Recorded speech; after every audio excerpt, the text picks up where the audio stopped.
பிதா, சுதன், பரிசுத்த ஆவியின் பெயராலே ஆமென். தீயோர் சாக வேண்டும் என்பது என் விருப்பம் அன்று.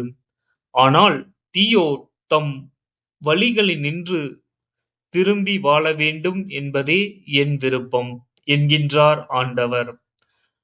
நேர்மையாளர்களை அல்ல, பாவிகளையே மனம் மாற அழைக்க வந்தேன். லூக்கா எழுதிய தூய நற்செய்தியிலிருந்து வாசகம்.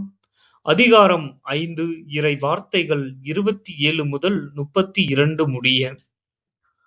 அக்காலத்தில் இயேசு சுங்கச்சாவடியில் அமர்ந்திருந்த லேவி என்னும் பெயருடைய வரி தண்டுபவர் ஒருவரை கண்டார். அவரிடம், என்னை பின்பற்றி வா என்றார். அவர் அனைத்தையும் விட்டுவிட்டு எழுந்து இயேசுவை பின்பற்றி சென்றார். இந்த லேவி தம் வீட்டில் அவருக்கு ஒரு மிக பெரிய விருந்து அளித்தார். வரி தண்டுபவரும் மற்றவர்களும் பெருந்திரளாய் அவர்களோடு பந்தியில் அமர்ந்தார்கள். பரிசேயரும் அவர்களைச் சார்ந்த மறைநூல் அறிஞர்களும் முணுமுணுத்து இயேசுவின் சீடரிடம், வரி தண்டுபவரோடும் பாவிகளோடும் சேர்ந்து நீங்கள் உண்பதும் குடிப்பதும் ஏன் என்று கேட்டனர். இயேசு அவர்களுக்கு மறுமொழியாக, நோயற்றவருக்கல்ல, நோயுற்றவருக்கே மருத்துவம் தேவை. நேர்மையாளர்களை அல்ல, பாவிகளையே மனமாற அழைக்க வந்தேன் என்றார்.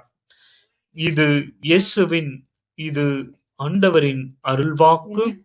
இறைவா, உமக்கு நன்றி.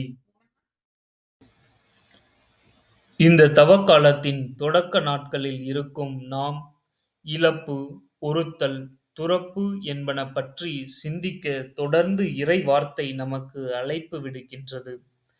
இன்றைய நற்செய்தி வாசகத்தில் லேவியை இயேசு அழைத்த பொழுது அவர் அனைத்தையும் விட்டுவிட்டு இயேசுவை பின்பற்றிச் சென்றார் என்று வாசிக்கின்றோம். லேவியின் தியாகம் பெரிது, போற்றுவதற்குரியது. வசதிகளும் செல்வமும் நிறைந்த வாழ்வை விட்டுவிட்டு இயேசுவை பின்பற்றி செல்வது என்பது மிக பெரியதொரு அறைகூவல். லேவி அதை முழு மனதோடு ஏற்றுக்கொண்டார். இந்த இழைப்பை கூட பெரும் பேற்றாக கருதி இயேசுவை அழைத்து விருந்து வைத்து கொண்டாடினார். காரணம், லேவி ஒரு ஞானத்தை பெற்றிருந்தார். செல்வம் அனைத்தையும் இழந்தாலும் இயேசு என்னும் மாபெரும் செல்வத்தை அவர் பெற்றுக்கொண்டார். கிறிஸ்துவே ஒப்பற்ற செல்வம். அவர் முன் மற்ற அனைத்தும் குப்பை என்னும் மனநிலையை கொண்டிருந்தார்.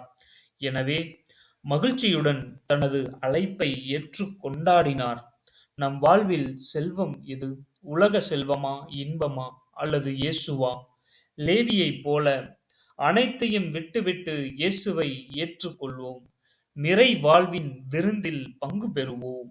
ஆமேன்.